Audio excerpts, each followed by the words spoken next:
So the 5th race ever bans wizards. So this will be interesting, right? Because we got 1 life. No wizards, so no wildfire to bail you out. But little do you know, we have another wizard alternative called Gwendolyn, which actually allows you to get a really insane time. So if you thought 130 in the first race was insanely broken, let me show you how to get 130 and below in this race. So I'm just gonna start off with a really safe strategy. Here's how to get a really good time with Gwendolyn. Obviously, Gwendolyn start. Gwendolyn last, because if you want to last, it's gonna throw the fire on the intersection. We're gonna aim for 130. Gonna place Gwen in the intersection here for the firewall, which is basically like a wall fire, but even better. So watch. Fire. 39. Sell. Gwendolyn, last. This guy. Heavy bombs, please. Please. Another one. Fighter plane. 48. We're kind of slow here, I know. Just a test run, by the way, in case you're wondering why so slow. Just taking our time here. Recursive, and now we send out 58. A lot of time on the clock to spare. I'm also gonna get a ninja for the decamization of balloons. Don't know if that's gonna actually do much though, but now we just focus on defending. And let me hope I didn't goof here. Might have goofed though. More glaives. Another ninja for camos. Counter espionage, just so that our bombs can actually hit it. And we should beat that just fine, I think. And that should give us about a 130 time, if I did not goof here. Pretty sure that's all we need, really. Yeah, there we go. Jungle the Druid to end the round a lot faster. And I think that should be about GG. Now we just wait for the rest of the rounds to come out. And the rest is history. Bloon Jitsus to pop the Moab as soon as we can. Oh, wow. That was kind of slow. It was actually the Moab that came out last. But our ending time is 129. So that, folks, is how you actually get below 130. Because with the Gwendolyn start, you can actually get insane fast forward.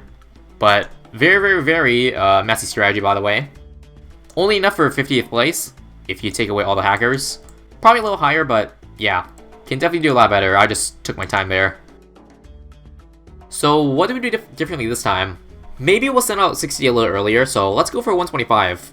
Let's send out the 58 at 35 seconds, maybe a little earlier if we can. So let's go again. Play.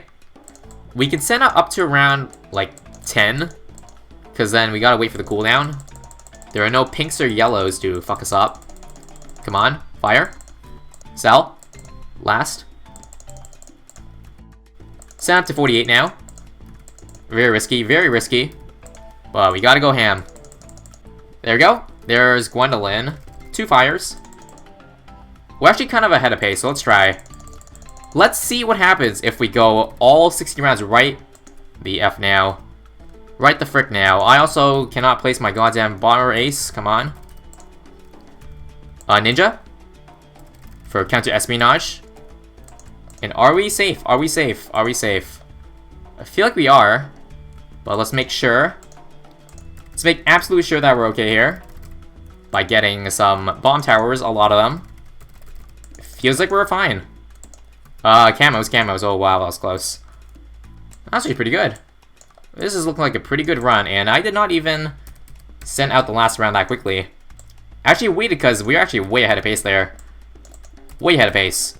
Now let's just make sure we kill off the last Moab ASAP. And how do we do that? I don't know, Ninja. For the Moab, come on. Kill faster, please. Whoa, what the hell? 115? Well then, I did not expect to have that big of an improvement, but apparently so, and that's enough currently for, well, on this leaderboard, second. If you include the people who got removed, legit, then we are currently like 5th or something like that. So not bad. But I'm surprised we actually did it that fast, because there's a lot we can improve there. I also know I can improve this time if I play on BlueStacks, because this is with no lag. So we're basically playing the game in full speed. But if you play on BlueStacks, which if I play on BlueStacks, I lag a bit, we can actually get a much faster time because we can play the game in like slow motion. So while we're on the topic of BlueStacks giving us a big advantage, because I'm pretty sure that's what the top place current guy's doing. He's using BlueStacks, playing in half speed, and that's how he's getting a good time. I feel like for a race like this, there's no way to actually make it fair. Like, if you play in slow motion, you're absolutely going to get a better time than someone playing on full speed. But I feel like the only way Ninja Kiwi can fix that is by making races that are not as short, like this one. I don't think Ninja Kiwi expected people to get this fast in the race, but they gotta make like ouch and popo if they want us to not utilize lag to our advantage, you know? Because lag is gonna make races a little unfair to those who can't lag their computer or PC or their phone. Like, even though I can lag it, I prefer not having to do that to get a good time, you know? So yes, hopefully they ban Gwen, don't allow us to use Bomber Ace, Recursive, Glaive Lord, make the average times pretty high so that we minimize the issue of lag as much as possible, you know what I mean? Alright, so back onto the BlueStacks version here, which is so much easier to get a good time thanks to the half-speed game and how much more micro you can do. And here's a pretty prime example of how much you can utilize that to your advantage, and how much more you can do compared to playing on Steam. Because you'll see I'm going to improve my time a shit ton here. So the difference in strategy here is really not that much, honestly. We're just sending out the rounds earlier because, well, we're going to buy and resell Gwen a lot more times. You'll see I already bought and resold Gwen a second time here, putting her in the top intersection for the third time, just so when she throws that fire, she can throw it right in that intersection. And well, pretty much the rest is close to the same. We're just spamming bomb races, spam recursive clusters, and spamming the shit out of 402 glaive ricochets. Because those are great versus like zebras, which recursives and bomber aces are going to leave a lot behind. And for cams, of course, since the bomber aces can't get all of them. We got a ninja, a 420 ninja at the back, just so it could counter espionage those balloons. So the early mid game is pretty much the same thing, although this time, instead of just spamming more defense to defend the last balloons, we're actually going to get a ground zero. Yes, ground zero. I know a lot of people suggested to do this on stream, although in the Steam version it's just really annoying to do this since you gotta sell them at lightning quick speed. It's just so much easier to do it when you're in slow motion. So yeah, you get more than enough money to use that ground zero and buy it in time. And use it in time, right as the last balloon comes out. We're just gonna add Jungles of the Druid, just to insta-kill any balloons that may be left, and there it is. 108.80, that's a 7-second improvement in case you can't do math. Pretty good improvement, I gotta say, even though it wasn't even a perfect run. There's definitely some things there that we could have done a little bit faster, and you'll see that right in this run over here. So you see this time I actually changed the position of the second Gwen I got. Instead of putting her in that intersection again, you know, where a lot of balloons pass, we actually put her on the very, very left side. Because if we do that, we can actually send the rounds a lot earlier. The only issue is that it's a lot harder to survive, and yeah, just in general it's a lot more chaotic. Because when Gwen throws her fire in the intersection, it might be good for money, but it's actually not good if you want to defend all the balloons incoming. Because, you know, the balloons coming into the track for the first time, they're overlapping with the balloons that are going to exit. So that means if fire is splitting focus, which is kind of not what you want, because that just makes it harder to defend. And of course they're getting ground zero to finish all the balloons off, and here we actually find a glitch that I unintentionally discovered that actually hurt me. You'll see really soon, but basically I'm doing the same thing, getting a Jungle of the Druid to finish the rounds off, and getting ready to use a ground zero when the last balloon comes out. But when we use the ground zero, look, there are still balloons on the track, and why is that? That actually cost us a new best time. Because if I slow it down, you'll see I actually popped the last balloon coming out at like 107 or something like that. Somewhere close to there, but no. There's some stray pinks, black balloons, white balloons remaining, and we end up getting 110. So why does that glitch happen? I swear this glitch was also a thing back in BT5 in battles, although it was never fixed. And apparently it wasn't fixed in this game either, so what's the cause of it? You're probably wondering. And I was wondering that too. I was like, why the hell is my ground zero not ground zeroing everything? Even though it did it for the past other attempts. Well, if you take a look at the replay here, I'm going to show you another attempt where I pretty much do the same thing, on pace for a really, really good time. This footage is much more clear to see what's happening.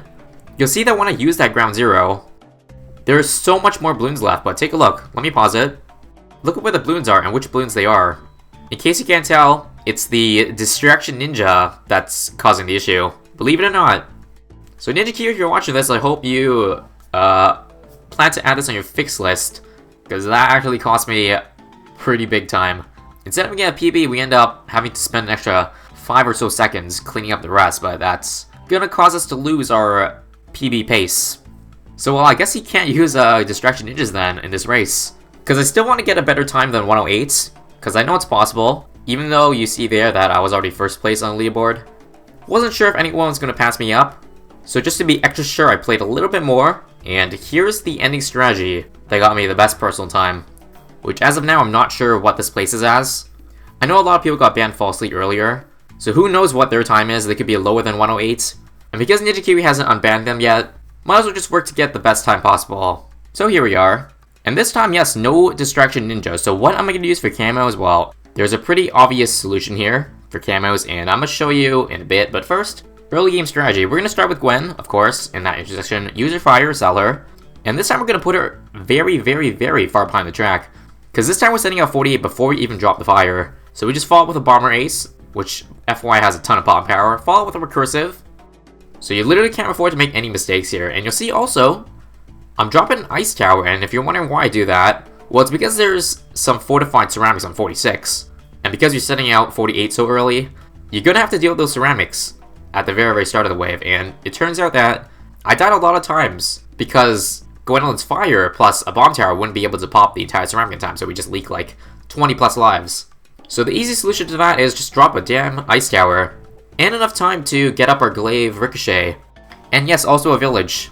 It's a little bit cheaper than a Bloon Jitsu, so I probably should have just gotten that from the start. I just thought it was a little too expensive to afford, because you're paying like 3k for no palm power, but you're gonna have to. So, we stop with 2 recursives and 2 glaive ricochets, or 2 more glaives, actually 3 recursives. Going a little overkill here because we have to pop that Moab before we get a ground 0 up. Because after we pop that Moab, we're gonna have to sell the 2 recursives, because we gotta afford that ASAP.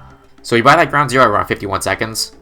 And also one more thing that's extremely different here. We're going with a 004 boomerang temporarily, because when I was playing this, I could not beat that cluster of Moabs you see there. There's like 4 of them there.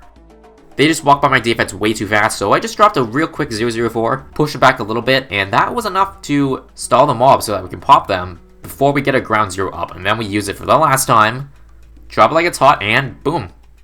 1:05:25, guys. That's my best time for this race. Could have been close to perfect, although, because of a mess up at the ends, a little bit off, but nonetheless, pretty good time. As of this leaderboard, it looks like we are second, but it could be first because I don't know if that 56 seconds is legit. It doesn't look like it. I mean, just to put things into perspective, if you want to get 56 seconds, you have to send round 48 at 2 seconds in, so that physically isn't even possible. Unless you use an auto clicker or something like that. But even then, there's no way to survive if you send out all those rounds at once. I've tried, trust me. Like, even 105 here is pushing the limits. But I guess we'll see what Ninja Kiwi says after they investigate. Because they generally take a day or so to give the rewards out. So we'll see what our placement is at the end here. Cross the finger for 2nd place for the 5th time in a row. Please. So, update on the race. It's a day later, and Ninja Kiwi's finally giving out the rewards, and somehow I finished in 6th. Now, there is only 2 possible options as for what happened here. Either 1, 4 or 5 people miraculously took over my time legitimately in the last 2 hours of the race, because that 105 was posted near the very end of the race. Or number 2, which is 99.99% more likely, Ninja Kiwi automatically gave up the rewards without actually deleting the hackers from the leaderboard at the end. So yes, Ninja Kiwi gave out the top prizes to hackers. Now that is something. On top of banning legitimate people for scoring low times and not unbanning some of them, to pour salt on the wound, I'm pretty sure nobody actually got any of the top 3 prize badges legitimately. Again, you can tell if somebody's hacking on the leaderboard based on their badges. Now obviously it's not 100% certain that they could be hacking even if they have no badges. They could just be coming back from vacation or something like that, but still. It's pretty obvious to tell in this case because I'm almost certain there's no way to get below 1 minute. And the scores in between them are definitely not by legitimate people. So yeah, I guess we're stuck with a top 1% badge for this race, at least until Ninja Kiwi fixes it. Unfortunately, they're on holiday, so we're gonna have to wait until they come back and find out what our actual placement is, but, well, I guess no more 2nd place this time. 2nd place belongs to a hacker, but hopefully they don't make the same mistake again. As you can see, there's still a lot of cleaning up that needs to be done. A lot of flaws that need to be fixed, but that's it for me. Thanks for watching, everyone. I'll see you all in the next race. Peace.